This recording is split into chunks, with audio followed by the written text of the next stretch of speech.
All right, last video, folks, for this unit. We want to take a look at the type 3 problems where an object in projectile motion comes back to the same height. So for instance, in this problem, it says a golf ball is struck with an initial velocity of 35 meters per second at an angle of 37 degrees above the horizontal, and then it reaches the ground moments later. Well, we assume, and rightly so, that the golf ball started on the ground. So if it returned to that exact same height, sort of our key player here is the fact that delta y is going to equal 0. We don't go to any different height than where we started. And that also cues us in on a couple of interesting things.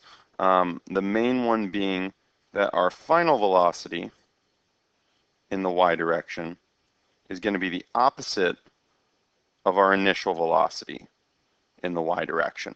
So whatever speed we sort of projectile something up, I guess that's a verb now, up with, it will be coming down at the exact same speed when it gets to that same height. And that just lets us do some of our math a little bit easier. So I'm going to shift that over this way a little bit. So now I'm going to go ahead and plugging in. I went ahead and broke up this velocity and angle into its components sort of before I started the video. We've done that a lot before. Remember that the y direction is the velocity times the sine of the angle, and the x direction is the cosine of the angle. So just like always, our acceleration in the x direction is 0.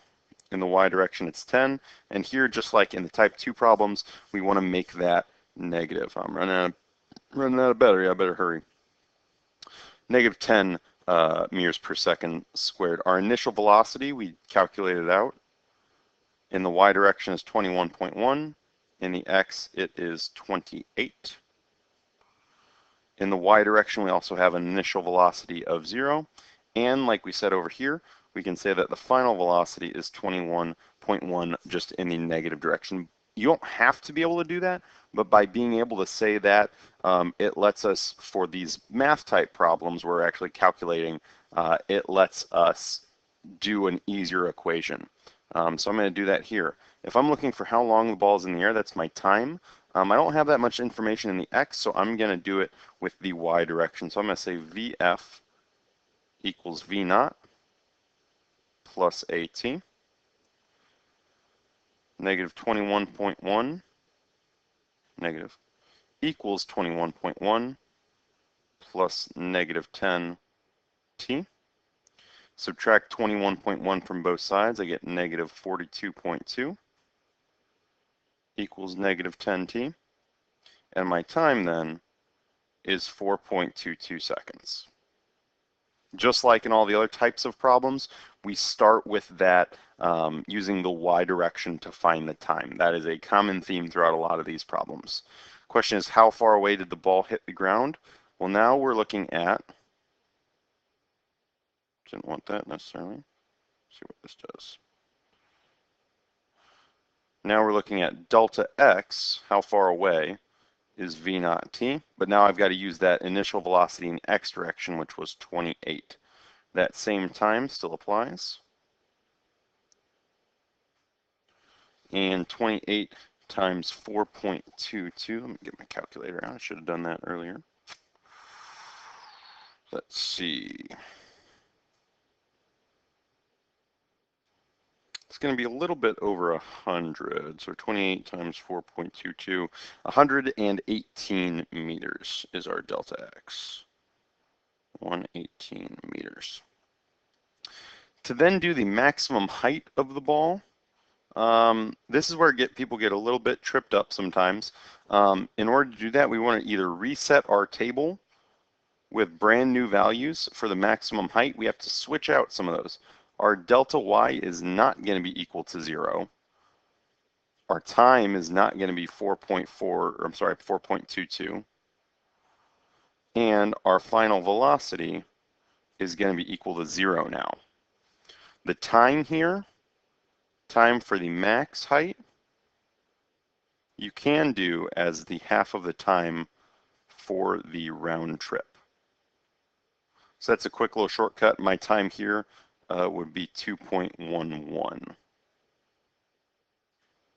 instead of the 4.22. So I could work backwards from there. If we do that, let's see what we've got. We know our initial velocity, final velocity, acceleration time. We can really use delta y equals our initial velocity in the y direction was 21.1. It's getting messier and messier, times our time, plus 1/2, -10. That time squared. So again, I'm using this new time. I took a shortcut here and said, all right, I know that my time up to that highest point is half of whatever the time for the round trip was. So I already solved for that 4.22. I cut that in half, and that's my time for the maximum height problems. Solving that all the way out, it should come out to be about 10.5, a little over 20. Let's go ahead and do it. 0.5 times 10 times 2.11 squared. So that second term gets me 2.22, and I want to add that to 21.1 times 2.11. So I get 46, maybe in my math in my head before it was wrong. Should be about 47 if we round it, meters up above the ground. So hopefully that is a helpful way to do these problems. Again, these three are our big free response type of problems. We want to be able to do each and every one of these individually. If you have any more questions, please be sure to stop by during tire pause or ask me during class. I am more than happy to help. Have a good night.